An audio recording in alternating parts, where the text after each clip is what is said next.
I was with the King at the start of the week in Krakow, and he was attending the commemorations of the 80th anniversary of the liberation of Auschwitz. And I think, we don't need to explain to everyone how moving that occasion was, hearing the stories of these survivors who had survived the mass extermination there of more than 1 million people, mostly Jews, but also other Polish people and minorities. And I have to say, I don't think I've ever seen the King so moved. Really? I mean, he genuinely was frequently, as everyone there was, wiping his eyes, especially when he was shown the collection there they've got of belongings of the victims, many of whom had no idea of the fate that they were about to undergo. And he walked past something called the death wall, where people were shot, and you could just see how shocked and how haggard he looked. Nothing prepares you for seeing this in the flesh. I was really surprised, actually, that he was apparently our first reigning monarch to visit Auschwitz.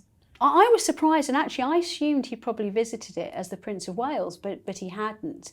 But I think it's really important to stress that's not through a kind of lack of commitment to the cause, because before the actual ceremony, I was with him at a Jewish community centre in Krakow, and he visited Krakow in 2002 and met some Holocaust survivors there, one of which who I interviewed on Monday.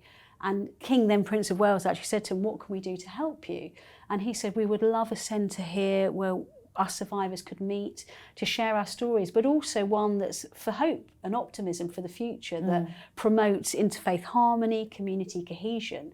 And actually the King said, "Right, I'm going to do this for you."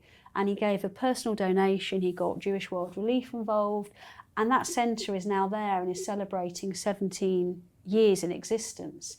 And the director of the place said to me, he's one of the few people who came here and kept their promise. This place wouldn't exist if it wasn't for him. So I understand those who have criticism of the royal family, but I think this is a perfect example of the King's commitment to promoting interfaith harmony over the years.